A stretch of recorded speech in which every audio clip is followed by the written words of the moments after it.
चंद्रगुप्त मौर्य की कर्मभूमि, गुरुवर चाणक्य की जन्मभूमि और हमारी मातृभूमि तो धर्मपरायणता के लिए प्रसिद्ध है। तो इस भूमि पर अन्याय क्यों? निर्बलों पर अन्याय क्यों? शोषण क्यों? क्यों कलंकित हो रहे हैं हमारे पूर्वज? उत्तर दीजिए। मैं कौरना नामक एक व्यक्ति है जो इन व्यक्तियों के द्वारा निर्बलों को दास बनाकर पाटलिपुत्र भेजता है।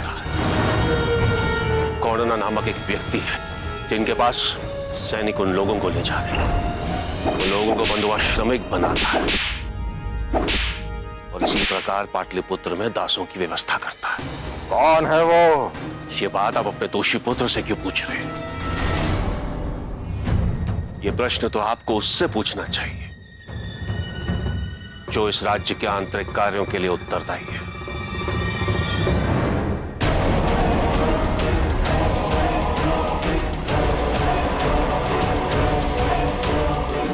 यदि सुशीम निरंकुश को जानता है तो वो कौरना को भी अवश्य जानता होगा। आने वाले समय में वो केवल रहस्य को उजागर नहीं करेगा, वरन दुर्गामी परिणाम देगा।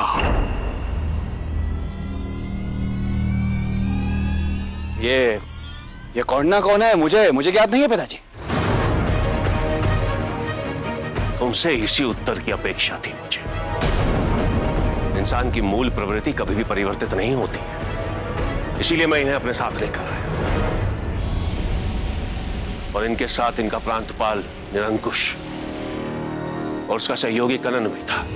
दुर्भाग्यपूर्ण वो मुझसे भागने में सफल हो गए, किंतु उससे पूर्व निरंकुश ने स्वयं ये स्वीकार किया कि सुशीम से उसका घनिष्ठ संबंध है। ये सब कौन है मुझे ज्ञात नहीं है। हाँ, निरंकुश से अवश्य मेरे व्यवसायिक संबंध हैं, ये मैं स्वीकार करता हूं, किंतु ये कौरना कौन है मुझे कुछ ज्ञात नहीं। और जहां तक राज्य के अंदरूनी प्रबंध का प्रश्न है तो निरंकुश से मैं नहीं, महामात्य खालाटक संपर्क में रहते हैं। सम्राट, मैं कुछ नहीं जानता हूं इसके बारे में, परंतु मैं जांच अवश्य करवाऊंगा। यदि आप आदेश दे तो निरंकुश को दरबार में उपस्थित होने का आदेश भेज देता हूं मैं।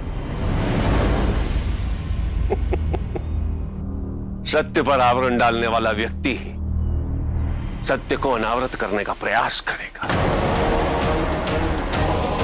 ऐसी जांच पड़ताल का औचित्य क्या सम्राट? अशोक सत्य कह रहा है। प्रतीत होता है कि कोई आप तक सत्य नहीं पहुंचने दे रहा, इसलिए अच्छा होगा कि इस विषय की जांच आप स्वयं अपने हाथों में लें। मैं अवश्य जांच करूंगा आचार्य। निरंकुश को सभा में शीघ्र से शीघ्र उपस्थित किया जाए और इन अपराधियों को कारावास में रखा जाए।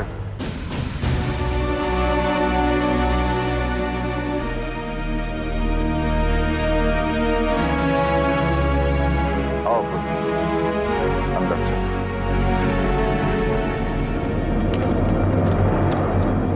भैया, मुझे बहुत बहुत बहुत प्रसन्नता हो रही है कि अब हमारे पास वापस लौटा है। आपकी अनुपस्थिति बिल्कुल अच्छी नहीं लगती थी मुझे।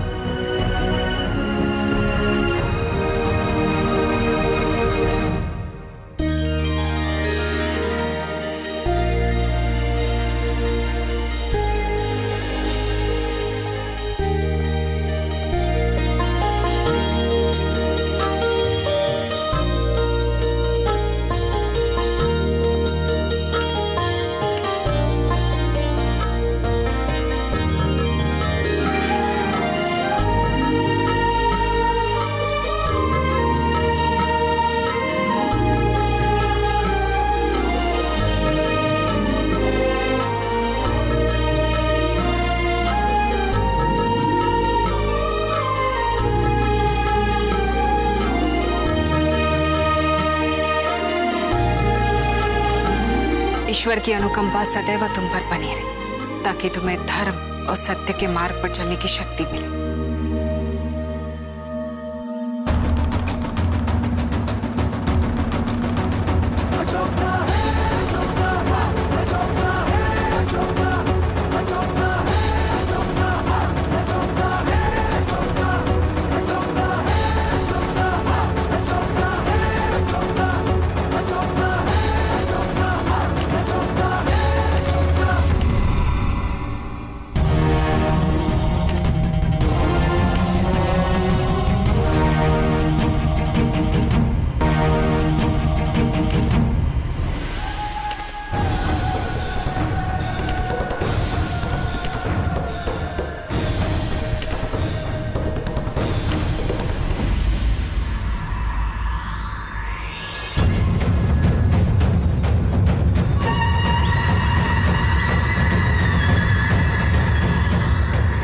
पुत्र है मेरा,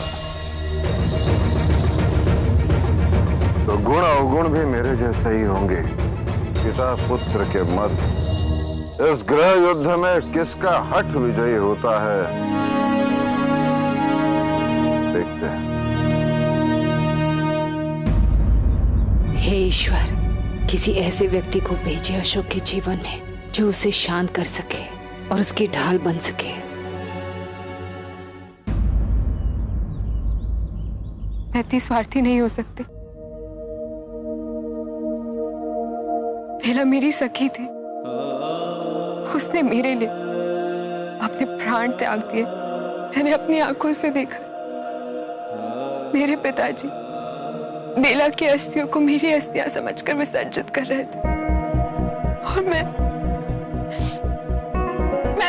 अपने प्रेम के लिए, अपनी सुख के लिए, अपनी प्रसन्नता के लिए पीछे भाग जाऊं। नहीं। पर क्या ये स्वार्थ नहीं है? क्या अखंड भारत के स्वप्न को दांव पे लगाकर केवल अपने माता पिता और सखी के बारे में सोच रही हैं?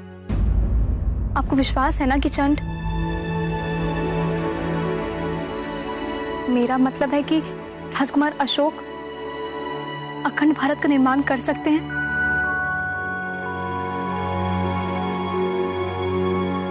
निसंदेह इस पूरे संसार में अगर कोई है जो ये कार्य कर सकता है तो वो अशोक।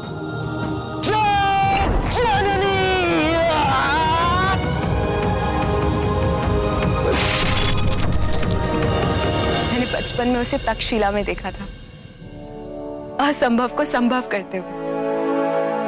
अल्पायु में भी वो असाधारण वीर था। पर क्या यह आपके बिना संभव हो पाता यदि उचित समय में आकर आपने उन्हें उनके दुखों से बाहर निकालकर उन्हें उनकी शक्तियों का स्मरण ना कराया होता? जीवन में केवल माता पिता ही है और गुरु जो हमारा हित और अहित समझते हैं। जानती हूँ अशोक बहुत भावुक है, भावनाओं में बहकर निर्णय लेता है, बहुत जल्दी आवेग में आ जाता है। उसे एक ऐसे व्यक्ति की साथ की, समर्थन की, मार्गदर्शन की आवश्यकता है जो उसे उसकी भावनाओं को नियंत्रित करने में सहायता करे, उनसे ऊपर उठने के लिए प्रेरित करे। और वो व्यक्ति आप हैं। आज जो मैंने चंड में परिवर्तन देखा है वो कुछ और ही है। इससे पूर्व कई बार लोगों के प्राणों की रक्षा की है उन्होंने, उनके हित के लिए लड़ाइयां लड़ी हैं, परंतु आज उनमें आक्रोश नहीं था, उत्साह था, क्योंकि आप उनके साथ थी। मैंने स्पष्ट देखा वो आपके बिना अधूरे हैं, और जब तक वो खुद अधूरे हैं उनका स्वप्न कैसे पूरा हो सकता है? आपको उनके साथ होना चाहिए। समय है, सदुपयोग कीजिए। परंतु अभी तक उसने मुझे पहचाना नहीं। पर इसका अर्थ ये तो नहीं है ना कि वो आपको भूल गए हैं। तुम अशोक के बारे में इतना सब कैसे जानती हो? मैं अशोक को नहीं, चंड को जानती हूँ, और आज चंड में राजकुमार अशोक दिखने लगे हैं आपके कारण। उन्हें पुनः चंड में परिवर्तित होने मत दीजिए। और तुम्हारे पिता? अखंड भारत के निर्माण के लिए जब सब लोग इतना त्याग कर सकते हैं तो क्या मैं कुछ दिन अपने पिताजी से दूर नहीं रह सकती?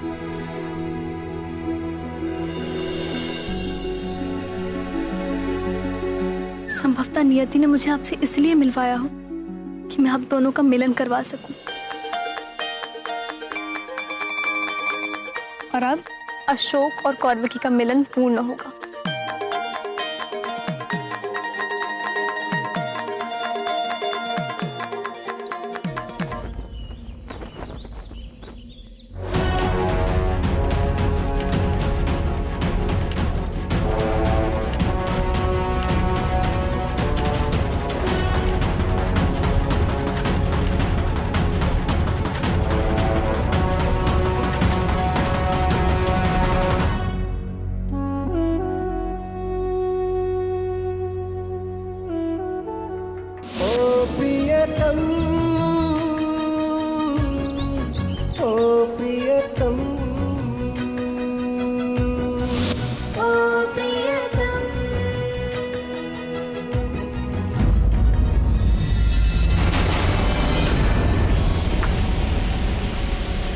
श्यामक,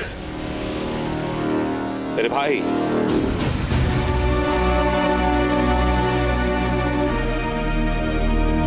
घबरा क्यों रहे हो? मैं तुम्हें हानि नहीं पहुंचाऊंगा श्यामक। केवल तुमसे एक प्रश्न पूछना चाहता हूं मैं। तुम यूनानियों को उल्टी गिनती तो आती होगी। यदि आती है तो आरंभ कर लो, क्योंकि मैं अपने शत्रुओं की सूची में से शीघ्र ही एक एक करके नाम कम करने वाला हूं। अब पहला नाम किसका आएगा ये किसे पता?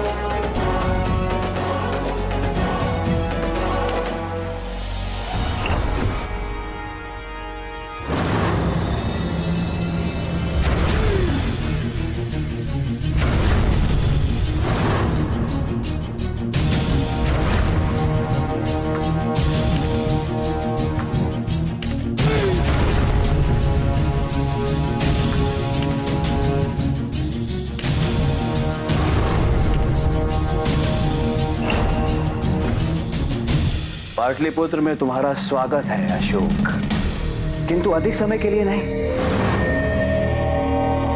इस महल में ही नहीं, इस पूरी धरती में आज की रात्रि तुम्हारी अंतिम रात्रि होगी। जो कार्य अखाड़े में अधूरा रह गया था उसे आज मैं पूर्ण करूंगा। और मैं भी तुम्हें आश्वस्त करता हूं सुशील, तुम्हारी मृत्यु मेरे हाथों ही लिखी है। और आज की रात्रि तुम्हारे जीवन की अंतिम रात्रि होगी, क्योंकि 10 वर्ष पूर्व जो कार्य मैंने अधूरा छोड़ा था, आज मैं उसे पूर्ण अवश्य करूंगा।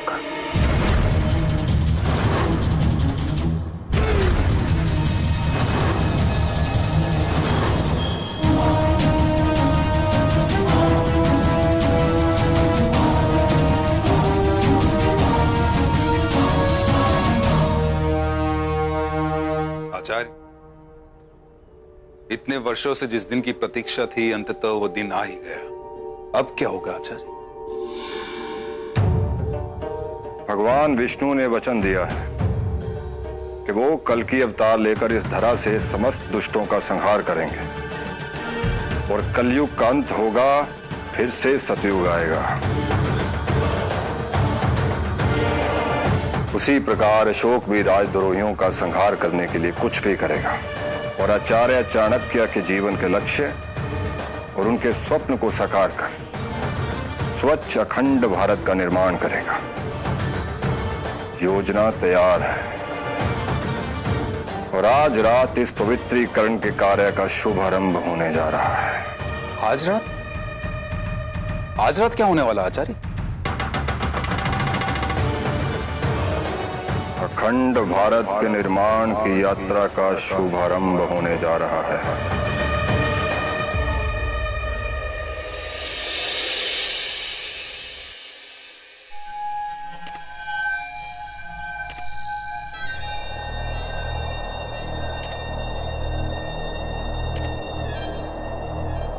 आने वाले समय में वो केवल रहस्य को उजागर नहीं करेगा, वरन दुर्गामी परिणाम देगा। वो लोगों को बंधुआश्रमिक बनाता है, इसी प्रकार पाटलिपुत्र में दासों की व्यवस्था करता है। इस सुशील निरंकुश को जानता है तो वो कोणना को भी अवश्य जानता है। यह उसकी नियति में स्पष्ट लिखा है कि वो अपनों के शवों को रौंद कर सम्राट बनेगा, महान सम्राट, अर्थात तुम्हारे शव पर।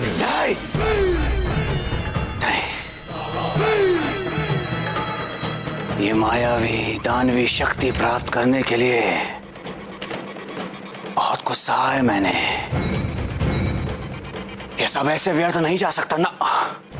मेरे त्याग का उद्देश्य पूर्ण ना हो, ऐसा नहीं हो सकता।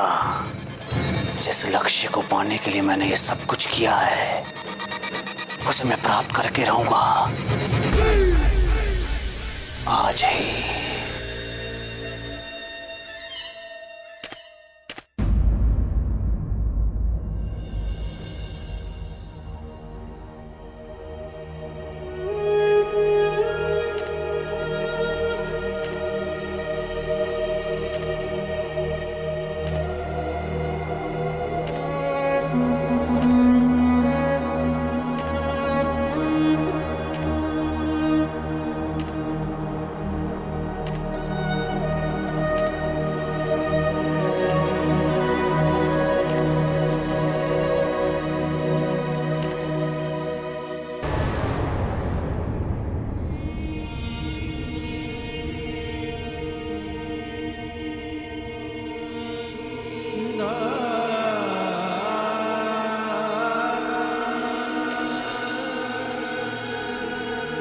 अशोक, आचार्य चाणक्य की मृत्यु का रहस्य हमें ज्ञात है।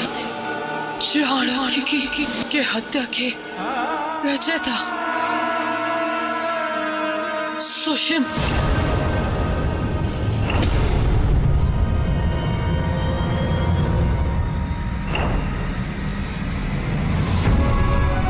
जब ये तलवार उठाता हूं तो यह आभास होता है कि कितना बड़ा उत्तरदायित्व है मेरा, कितनी अपेक्षाएं हैं उस व्यक्ति से जो इस तलवार को धारण करता है। इस तलवार को उठाते ही मुझे यह अनुभूति भी हो जाती है कि मेरे पूर्वजों का, मेरे गुरुदेव का आशीर्वाद सदैव मेरे साथ है। राख में उसको मिलाया है वो राख से फिर उठ जाएगा, जिसने उसको जलाया है वो भस्म से कर जाएगा। आज रात्रि तुम्हें तुम्हारे पापों का दंड मिलेगा सुशी। मगध की भूमि को अपराध मुक्त और भय मुक्त कराने का सबसे सरल उपाय यही है।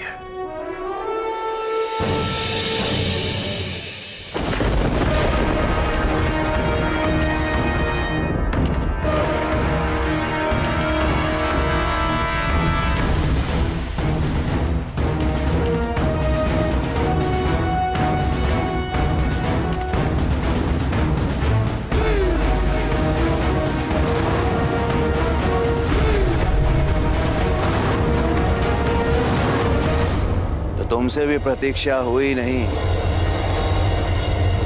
ऐसी मिलती जुलती सोच तो दो भाइयों की ही हो सकती है। और आज दोनों में से केवल एक भाई ही जीवित बचेगा।